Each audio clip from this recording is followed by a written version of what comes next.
اگر نماز پڑھنے ان کو دروازہ بند ہو تو باہر سے آپ بٹھائیں تو نماز میں اگر ڈسٹربنس ہو رہی ہو تو جا کر دروازہ کھول کے واپس آ کے اسی طرح نماز شروع کر سکتے ہیں.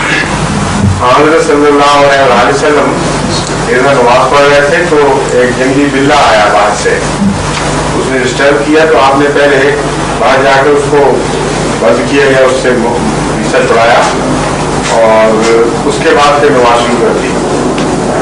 اس کو مختلف رنگ میں حدیث میں ذکر کیا گیا ہے.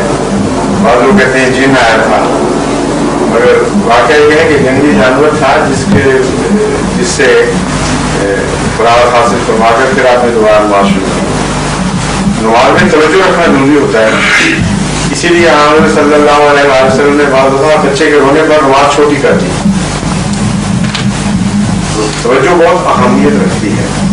اگر دروازہ کھٹک رہا ہو اور اکیلا آدمی نماز پڑھ رہا ہو تو بجائے سے کہ دروازہ کھٹکتا رہے اور اس کی نماز ہی نہ پڑھی جائے, تو چاہیے دروازہ کھولیں اور واپس آ کے پھر نماز شروع کر دیں.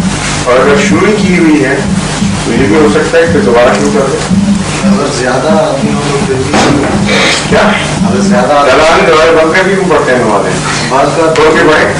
ہو جاتا ہے, بعض کا کوئی ایسا واقعہ آتا ہے کہ ایسے واقعے میں آتا ہی کام ہے آدمی, شاید ہی آتا ہے. ہمارے ساتھ ایسے ہوا نہیں ہے کیا وہ آدمی باہر سے کھٹکھٹاتا رہا. کہاں ہوا؟